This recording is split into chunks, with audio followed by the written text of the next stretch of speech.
بسم اللہ الرحمن الرحیم بسم اللہ وحدہ والصلاۃ والسلام علی رسول اللہ اما بعد۔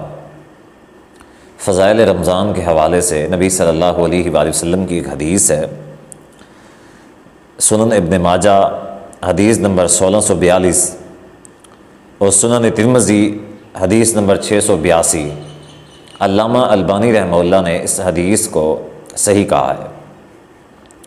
نبی علیہ الصلوۃ والسلام فرماتے ہیں اکانت اول لیلۃ من رمضان، کہ جب رمضان المبارک کی پہلی رات آتی ہے، صفدت الشیاطین، شیاطین کو قید کر دیا جاتا ہے، وغلقت ابواب النار، اور جہنم کے دروازے بند کر دیے جاتے ہیں، فلم یفتح منہا باب، اور جہنم کے دروازوں میں سے کوئی ایک دروازہ بھی نہیں کھولا جاتا، وفتحت ابواب الجنہ، اور جنت کے دروازے سارے کے سارے دروازے کھول دیے جاتے ہیں، فلم یغلق منہا باب، ان میں سے کوئی ایک دروازہ بھی بند نہیں کیا جاتا، ونادى مناد، اور آواز دینے والا اللہ تعالیٰ کا جو منادی ہوتا ہے وہ آواز دیتا ہے، لوگوں کو پکار کے کہتا ہے، اعلان کرتا ہے، یا باغی الخیر اقبل، اے خیر کے متلاشی آگے بڑھ اور خیر کو حاصل کر، ویا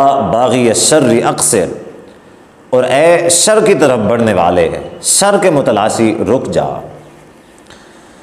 وللہ عتقاء من النار، اور اللہ تعالیٰ اسی رات کو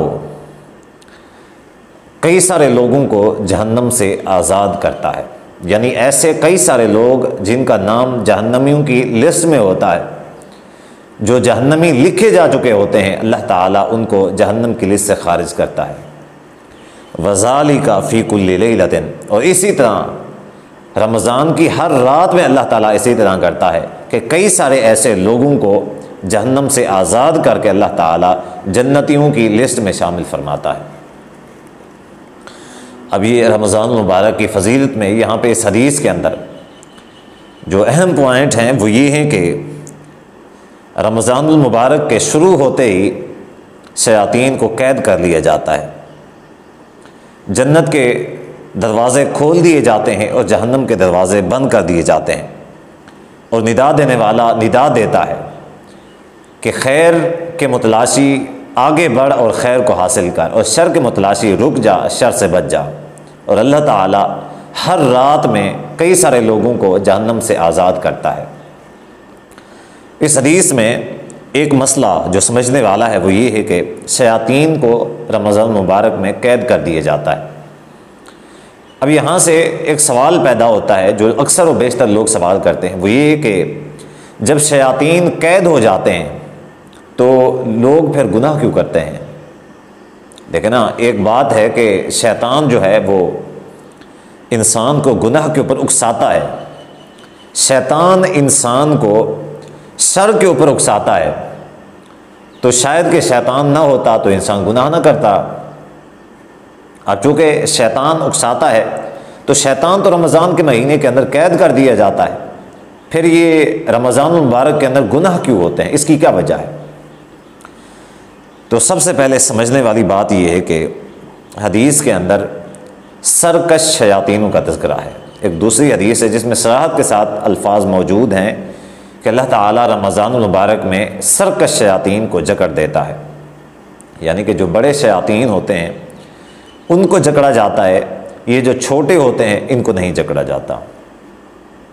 دوسری بات کہ شیاطین کی دو اقسام ہوتی ہیں۔ علامہ ابن ابی العز الحنفی رحمہ اللہ اپنی شرح عقیدہ طحاویہ میں فرماتے ہیں کہ شیاطین کی دو قسمیں ہوتی ہیں، شیاطین من الجن اور شیاطین من الانس۔ ایک جنوں میں سے شیاطین ہوتے ہیں ایک قسم، اور دوسری قسم انسانوں میں شیاطین ہوتے ہیں۔ اب جو جنوں میں شیاطین ہوتے ہیں وہ سرکش شیاطین جکڑے جاتے ہیں، جو چھوٹے شیاطین ہوتے ہیں وہ نہیں جکڑے جاتے۔ اور دوسری بات، انسانوں میں جو شیاطین ہوتے ہیں وہ تو شیاطین ہوتے ہیں۔ اب انسانوں میں کون سے لوگ شیاطین ہوتے ہیں اور کون سے لوگ شیاطین نہیں ہوتے؟ اور تیسری بات یہاں پہ یہ ہے کہ انسان کا جو خود کا نفس ہے، نفس امارہ، اس کی وجہ سے بھی گناہ سرزد ہوتے ہیں۔ اگر شیاطین سارے کے سارے بھی جکڑ دیے جائیں، سب کو پابند سلاسل کر دیا جائے تو بھی یہ گناہ سرزد ہوں گے۔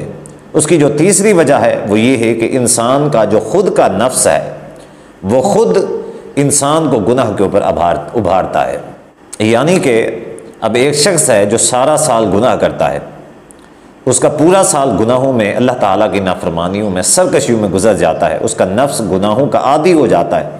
اب جب رمضان آتا ہے تو یہ کیسے ممکن ہے کہ اس کا جو نفس ہے وہ سراسر گناہوں سے رک جائے اور نیکی کی طرف چل پڑے؟ یہ تو ممکن نہیں ہے۔ انسان گناہوں کا عادی ہے، اس کا نفس جو ہے وہ شر کا عادی ہو چکا ہے، وہ برائی چاہتا ہے، وہ برائی سے اس کو سکون ملتا ہے، اس کو خیر میں، اس کے اچھائی کی طرف وہ راغب نہیں ہوتا۔ تو گناہ جو سرزد ہوتے ہیں رمضان مبارک کے اندر، اس کی جو وجوہات ہیں وہ نمبر 1 کہ سرکش شیاطین جکڑے جاتے ہیں، دوسرے شیاطین نہیں جکڑے جاتے۔ نمبر 2، شیاطین کی 2 قسمیں ہوتی ہیں، شیاطین من الجنس، شیاطین من الانس۔ اور نمبر 3 یہ ہے کہ انسان کا جو نفس ہوتا ہے وہ خود گناہوں کا عادی ہو چکا ہوتا ہے۔ اب جب وہ خود گناہوں کا عادی ہو چکا ہوتا ہے تو انسان کیسے کیوں کر خیر کرے گا؟ کتنے سارے ایسے لوگ ہیں جو روزے نہیں رکھتے، کتنے سارے ایسے لوگ ہیں جو رمضان کے اندر اسی برائی کے اندر ویسے ہی مبتلا رہتے ہیں، رمضان کے اندر ذرا برابر بھی اچھائی کی طرف نہیں آتے۔